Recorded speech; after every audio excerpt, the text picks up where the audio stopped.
Đây là một bộ loa bán khá là chạy của Thành Lâm Media vào tháng 4, Denon DHT-S217. Tuy nhiên thì feedback lại của chiếc loa này thì cũng có những feedback tốt và cũng có những feedback chưa được tốt lắm. Thì chủ yếu là những feedback chưa tốt là bởi vì chưa hiểu rõ chiếc loa này cho mục đích gì. Không phải là cứ rẻ là mua đâu, cho dù nó đang rất là rẻ rồi. Trên thị trường hiện tại đang bán khoảng 6 triệu, Thành Lâm Media bán 4 triệu 450, bảo hành 12 tháng. Nhưng không phải là cứ rẻ là mua mà phải là đúng nhu cầu. Thì đầu tiên các bạn phải hiểu cái khái niệm loa soundbar, có nghĩa là một thanh như thế này là loa dành cho TV, nó chuyên kết nối TV và chúng ta thiên hướng hơn để chúng ta xem phim, xem bóng đá, xem tin tức và có thêm chức năng nghe nhạc, chứ không phải là một chiếc loa thiên 100% cho nhu cầu nghe nhạc các bạn nhé. Vì thế mà nó vẫn có một cái gì đấy hơi thiếu ở cái phần nghe nhạc. Tuy là trên cái chiếc loa này đã có chức năng music, có nghĩa là nó khi chuyển ở chế độ đấy thì cái EQ nó tối ưu cho cái việc chúng ta nghe nhạc. Và như mình test ở đầu video đấy, các thể loại nhạc nó cũng làm khá hài hòa và đều. Đặc biệt của chiếc loa này đấy là cái công nghệ Dolby Atmos. Đây, các bạn có thể thấy nó in luôn ở trên cái mặt cái tag ở trên chiếc loa Dolby Atmos, một cái công nghệ âm thanh vòm.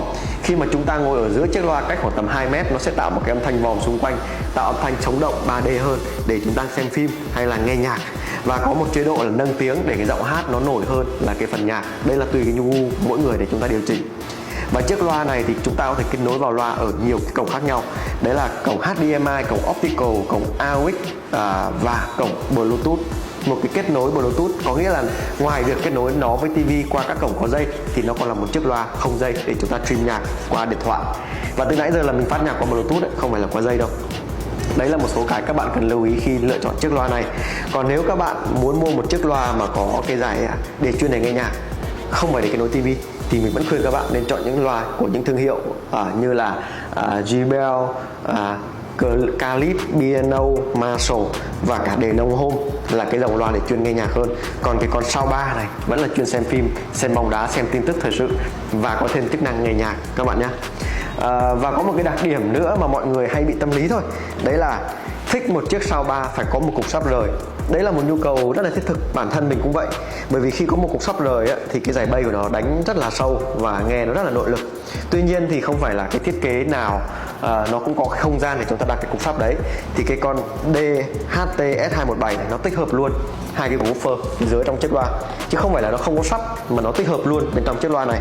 Và khi tích hợp đấy thì chiếc loa nó sẽ là all-in-one và chúng ta dễ dàng decor hơn những chiếc loa có cục sắp rời. Còn nếu các bạn muốn kết nối với một cục sắp rời riêng thì chúng ta vẫn có một cái cổng phía sau subwoofer out để chúng ta kết nối với cục sắp điện đấy, nâng cái giải bass của chiếc loa này lên hơn một chút. Nhưng mà đối với mình thì không cần thiết. Nếu mà muốn kết nối một cục sắp rời thì mua hẳn một cái cục soundbar mà có cục sắp rời riêng, như là bộ ST316 mà mình đã giới thiệu trước đây. Nhưng bộ đấy bây giờ giá cũng hơi cao, gần 6 triệu đồng. Và đây vẫn là một cái bộ ngon bộ rẻ cho nhu cầu soundbar trong gia đình, đến từ thương hiệu Denon Nhật Bản hơn 100 năm.